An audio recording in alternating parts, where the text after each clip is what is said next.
Hey everyone, my name is Chloe and welcome to part 2 of my June anticipated releases. So you guys, I did part 1 on Monday and there are so many books coming out in June that it took me a while to film and I didn't want you guys to be here forever. So I figured I'd split it up into 2 parts. So the first is the first video. I'll link it down below if you didn't see it. It's June 1st through the 15th.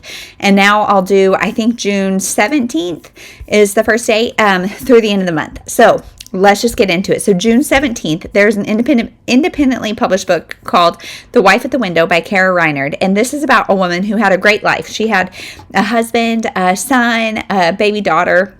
And then her baby daughter dies and she is blamed for it. And so her life gets taken away from her. Now she's watching the new girlfriend take care of her son. And she's been released from the hospital. I don't know if it's like the physical hospital or the mental hospital, but she's been released and she will stop at nothing to get her kid back. So yikes, this sounds like unreliable narrator and I can really like that. I sometimes don't. It depends how it's done. So we'll see. But I know the desire to have your kid is like strong. So we'll see how that turns out. Okay, June 18th is a big day. So we've got Middle of the Night by Riley Sager. So this is about a 10-year-old boy who goes camping in his backyard with his friend. And in the middle of the night, his friend goes missing. Now, 30 years later, he is going back to his hometown or wherever it is. And strange things are happening in the night. So I think it kind of leads him to investigate what happened 30 years ago. But I have not read that many Riley Sagers, but they're always so interesting to me. So there we go. Then we have The Midnight Feast by Lucy Foley. Another one that I have read a couple from and I liked them. So we're going to give it a shot. This is about the Manor, which is a new club, restaurant, something. It's opening night and some of the townspeople are not happy that the Manor has disrupted the local woods. And so it's opening night and it says there's the husband, the founder, the mystery guest, and the kitchen help. Everyone has an agenda, everyone has a past, but no one will survive the midnight feast. So we'll see. Then we have The Next Mrs. Parrish by Liv Constantine. So I liked the first one. I didn't love it, but I'm curious enough to read number 2 many years later and see where she goes with it. Next is A Wedding at the Chateau by Annabel French. So this says it's a rom-com with second chances, friendship, and the irresistible magic of Italy. So it's about 2 best friends who are a guy and a girl, and he is getting married in Italy. She's kind of surprised to get the invite. She goes, and his new wife is Bridezilla, and her presence is it helpful or harmful? I don't know. Again, kind of that when Harry Met Sally trope that I like. And yeah, then we have The Nature of Disappearing by Kimi Cunningham Grant. And this is about a wilderness guide who must team up with the man who ruined her life years ago to find the friend that introduced them because she has gone missing. So it's a very ominous cover that looks interesting. Then we have The Wild Road Home by Melissa Payne.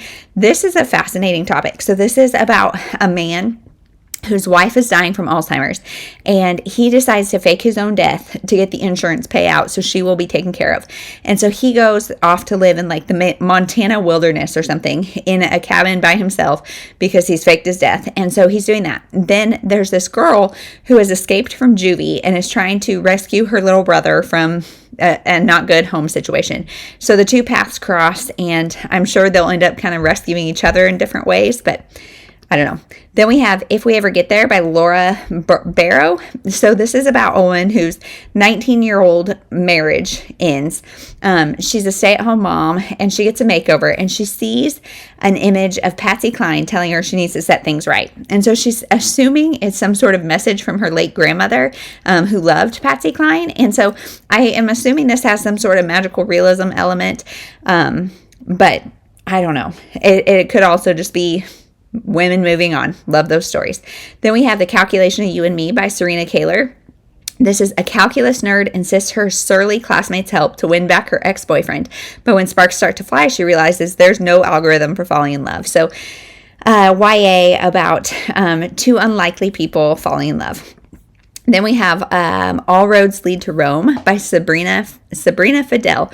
So when the daughter of a diplomat fake dates a Scottish celebrity in Ireland, she soon finds herself living her own Roman holiday until the feelings get real and the paparazzi's knives come out. So I love the movie Roman Holiday. I'm really, if you can't tell, I'm really trying to armchair travel this summer. So I'll be there. Next is Same as It Ever Was by Claire Lombardo. So I'm a little nervous this one might be a little too literary for me, but this is a woman who had kind of a rocky childhood. Now she seems to be like resting in middle age.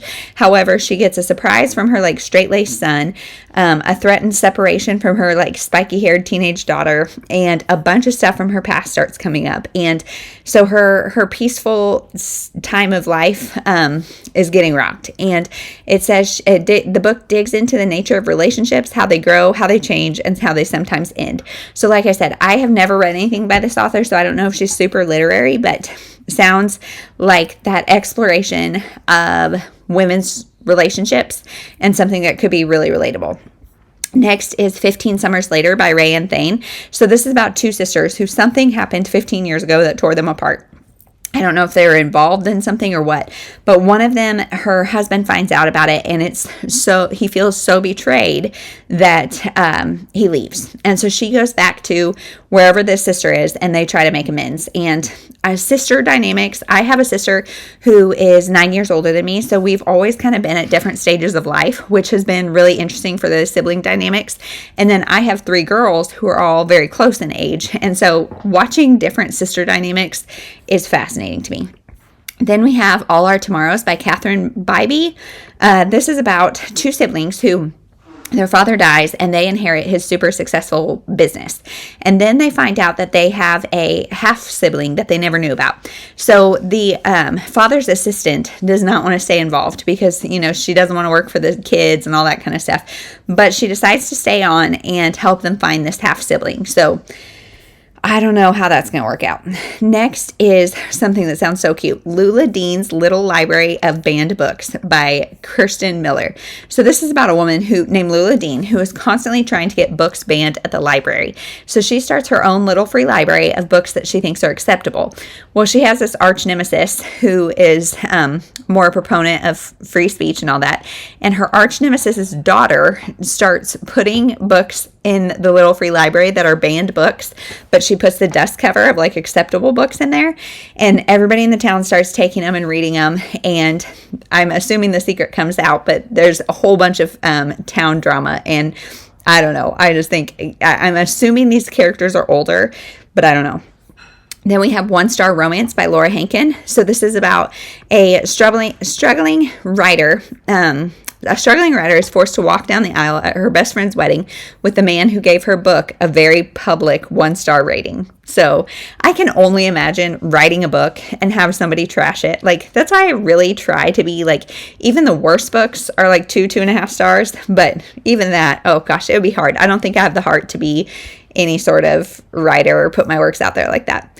Then we have The Memo by Rachel Dodes and Laura Mechling. This is about a woman who goes to a high school reunion and she feels like she missed the memo. Like, on the whole, how to be successful, how to like be a grown-up and have your life together thing. She feels like she missed the memo, and turns out she did. So she goes to her high school reunion and gets a memo, and it's like how to be successful.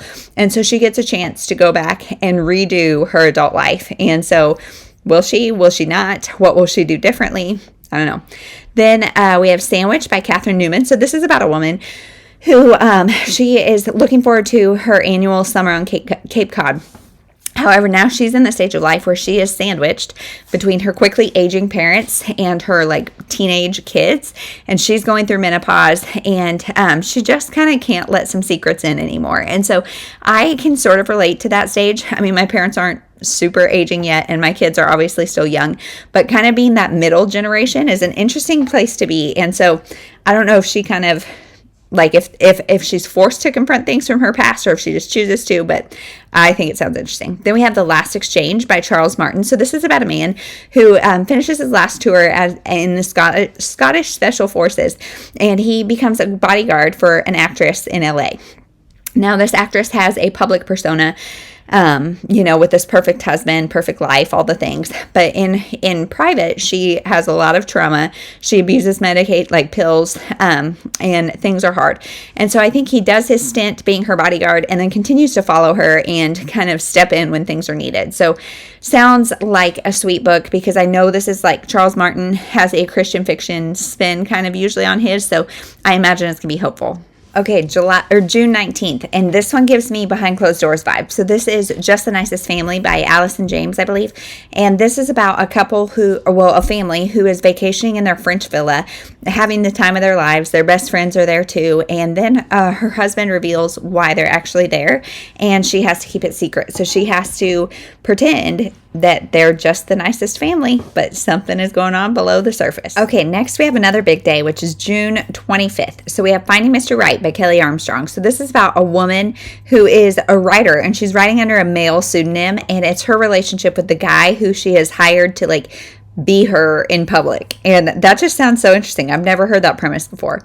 Then we have A Novel Love Story by Ashley Poston. I have read maybe one Ashley Poston book before, and this is about a woman who gets stuck in this beloved author's setting in the town that he or she has created. She gets stuck in this town, and the story is unfinished because I think the author has died, and so she thinks maybe she is responsible for finishing the story and getting herself out of it, and the two happily ever afters might intertwine. I don't know. Sounds adorable. Next is Tangled Up in You by Christina Lauren. So honestly, I don't really know much about this except it's Christina Lauren, and I will always try their books because I loved Love in Other Words. All their other books are just fine for me, but this one is about, it's about a girl who is raised off the grid and a guy who is trying to erase his criminal past. For whatever reason, they go on a road trip together and find more than they bargained for. Next is A Summer of Perfect Mistakes by Cynthia St. Aubin. I am a little confused about this premise, but this is about a woman who goes home, and she was the golden girl. She was valedictorian, prom queen, all the things. And she that's not really her. She doesn't really feel like that person. And so she goes back to her hometown, and she is taking this art class by a guy she went to high school with, and he is not into Miss Perfect. And so she starts hanging out with him, and it says afternoon margaritas with southern fried divorcees and late night apple pie and ice cream with the art teacher are what she needs to reinvent her life. So sounds interesting. Next is Incidents Around the House by Josh Mallerman. So this is a horror book that I am not sure I'm prepared for. So this is about a little girl who has her mom, her dad, her grandma, and then other mommy, who is this person or creature or something that always says, "Can I get inside your heart?" Sounds terrifying, but I've never read a Josh Mallerman. I've never read Bird Box, and I kind of want to know. Next is The Taken Child by Maria Franklin. So I know some of you guys are checked out just by the title. I don't know what it is. I think it's the emotional connection of taken children that make me drawn to these books. But this is about a woman who her ex-husband has sole custody of their kid, so she doesn't ever get to spend time with her kid except for she's volunteering at his school's camp. And so she goes to the camp. Everything's great the first day. The second day, there is a killer in the camp, and her son has gone missing. So what is happening? I don't know. Next is For Once in My Life by Sean O'Gorman. This is about a woman who feels like something's missing in her life, and her boyfriend's I need a break. So she's cool. So she goes and joins this football team. Now this is in Dublin, and so I don't know if it's actually football or soccer. I'm assuming soccer. And they sail around Dublin and just spend the summer finding herself and falling in love with herself, her new life, all the things. I'm assuming she's going to go home and revamp things. Next, we have A Happier Life by Christy Woodson Harvey. So Christy Woodson Harvey has not been all hits for me, but the books I do like of hers, I really like. And this is about a woman who goes to North Carolina to put her grandparents' house up for sale. Now, she never knew her grandparents. They were all, did that show up? There was just a thumbs down on my iMovie. What is going on? But anyway, she never knew her grandparents. So she goes to sell their house, And she is wanting to find out about why is now it's a thumbs up. Do you guys see that, or am I going crazy? Anyway, she goes to put her grandparents' house on the market, and she never knew her grandparents, so she's finding out more about her family. And I think there's maybe a guy next door. Did I just make that up? I don't know. I actually just made that up. That's present day. And then in 1976, we follow a girl who is like the town hostess. She does everything, but she's like got some secrets and things that she's not loving. And the two are connected by the house. So I'm assuming that's going to be like maybe her grandma's story or something. I don't know, but I like Christy Woodson Harvey, and I'll definitely try it. Then we have Our Little Secret by Lisa Jackson. This says it is a gender-swapped fatal attraction. So this woman decides that her affair is not worth risking her marriage, all that kind of stuff. So she breaks off the affair, and the guy won't let go. Then we have The Summer of Keeping Secrets by Jill Lynn. So this is for fans of Denise Hunter and Susan Mallory, both of which are authors I like. This is a summer that could break a family apart or put them back together. It's a mom and her two grown children trying to clean out their grandparents, her parents' Colorado house. Again, kind of seems like a common storyline, but it's always good. Then we have The Year of What If by Fedel Patrick.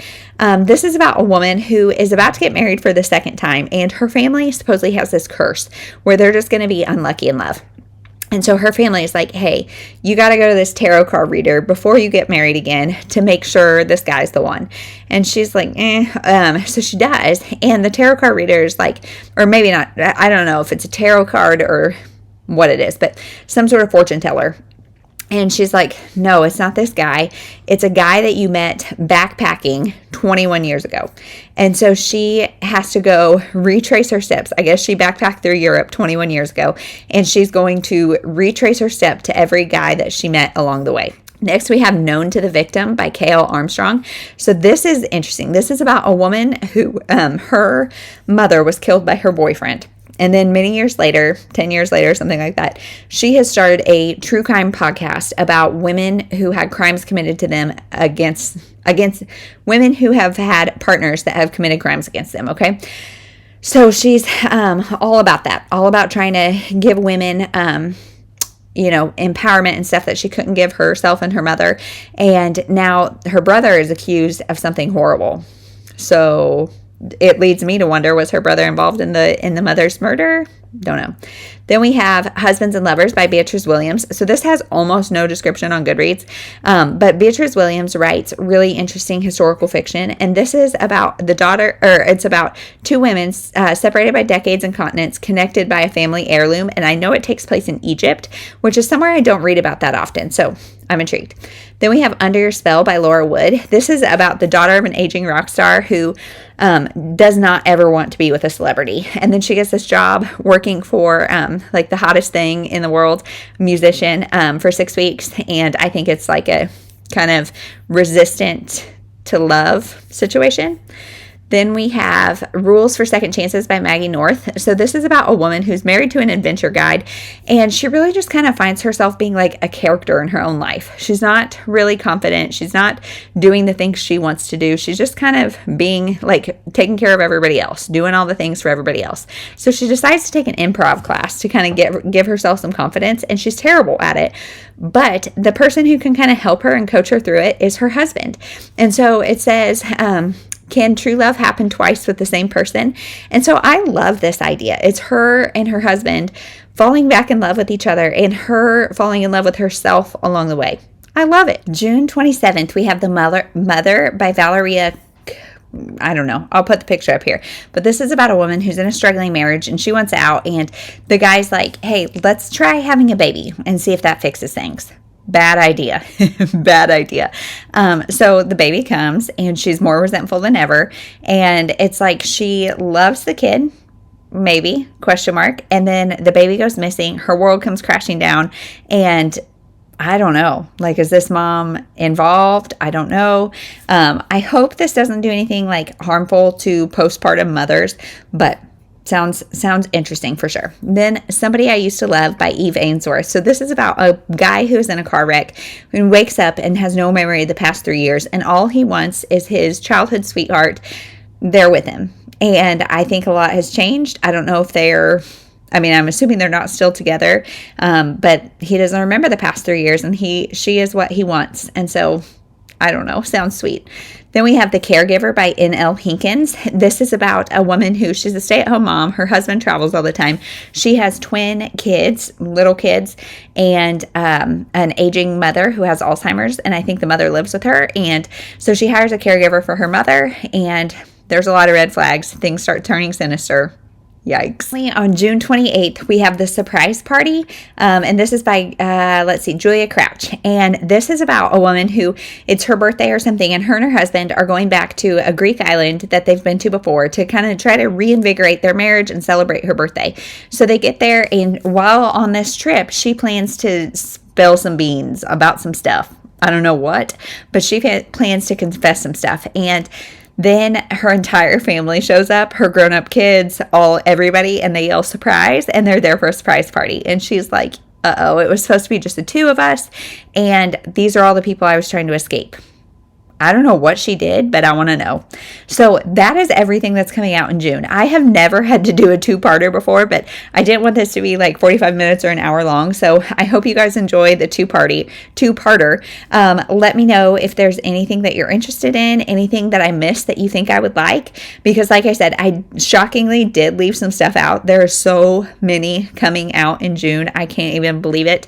It's May 26th right now, and I really want to go just like hurry up and finish my May TBR, because you guys, I couldn't read this many books even if I wanted to, but there are so many that I want to read. So let me know what you're excited about. Thank you so much for watching. We'll see you in the next one.